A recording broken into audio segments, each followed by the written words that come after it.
Christmas Day in the Morning by Pearl S. Buck, illustrated by Mark Buehner.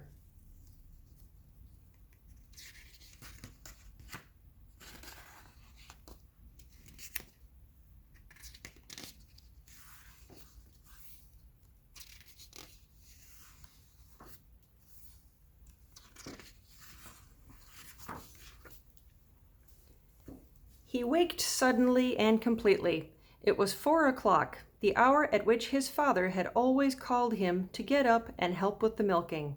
Strange how the habits of his youth clung to him still.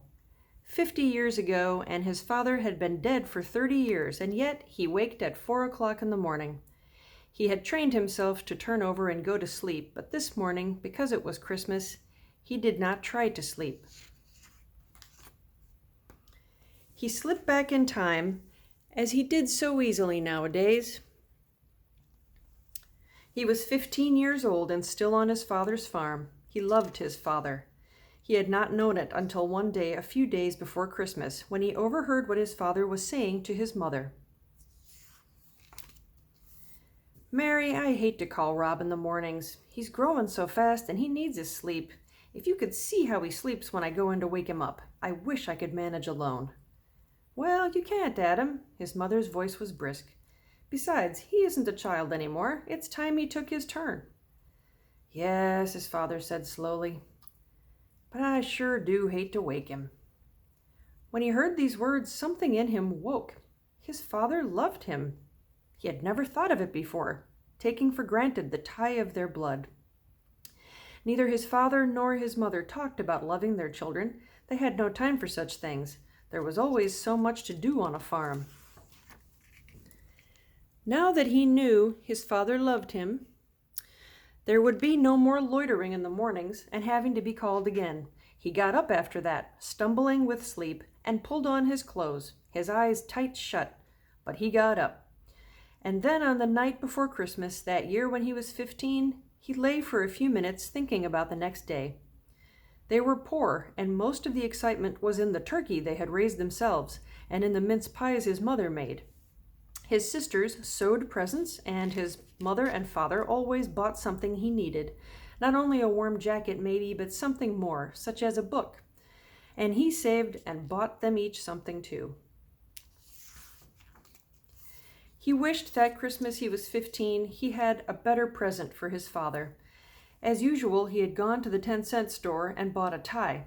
It had seemed nice enough until he lay thinking the night before Christmas, and then he wished that he had heard his father and mother talking in time for him to save for something better.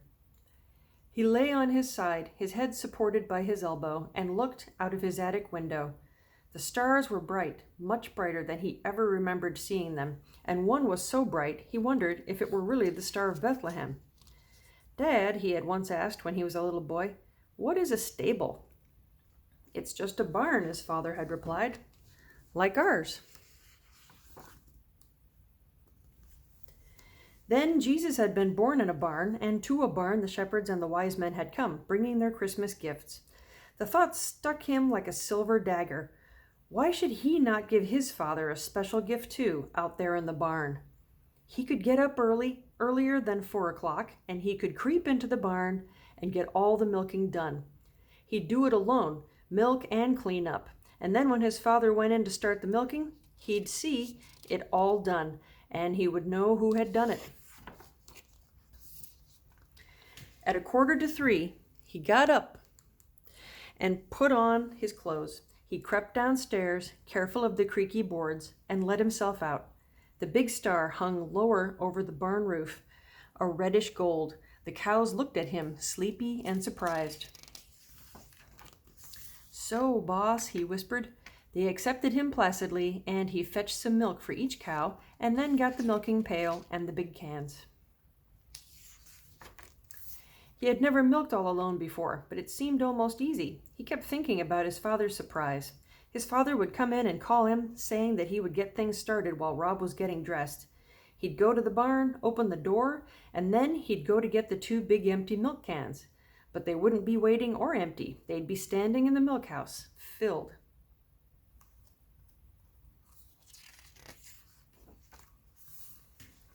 The task went more easily than he had ever known it to before. Milking, for once, was not a chore. It was something else, a gift to his father who loved him. He finished. The 2 milk cans were full, and he covered them and closed the milk house door carefully, making sure of the latch. He put the stool in its place by the door and hung up the clean milk pail. Then he went out of the barn and barred the door behind him.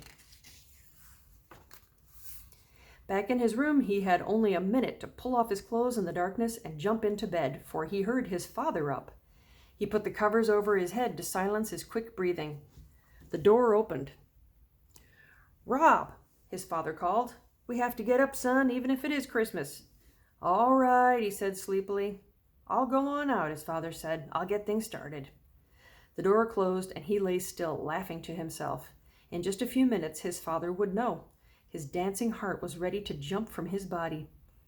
The minutes were endless. 10, 15, he did not know how many. And he heard his father's footsteps again. The door opened, and he lay still. "Rob!" "Yes, Dad?"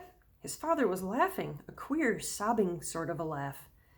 "Thought you'd fool me, did you?" His father was standing beside his bed, feeling for him, pulling away the cover.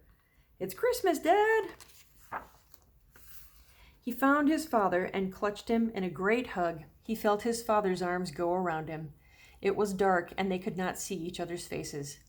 "Son, I thank you. Nobody ever did a nicer thing. Oh, Dad, I want you to know. I do want to be good." The words broke from him of their own will. He did not know what to say. His heart was bursting with love. "Well, I reckon I can go back to bed and sleep," his father said after a moment. "No, hark! The little ones are waked up." "Come to think of it, son, I've never seen you children when you first saw the Christmas tree. I was always in the barn. Come on."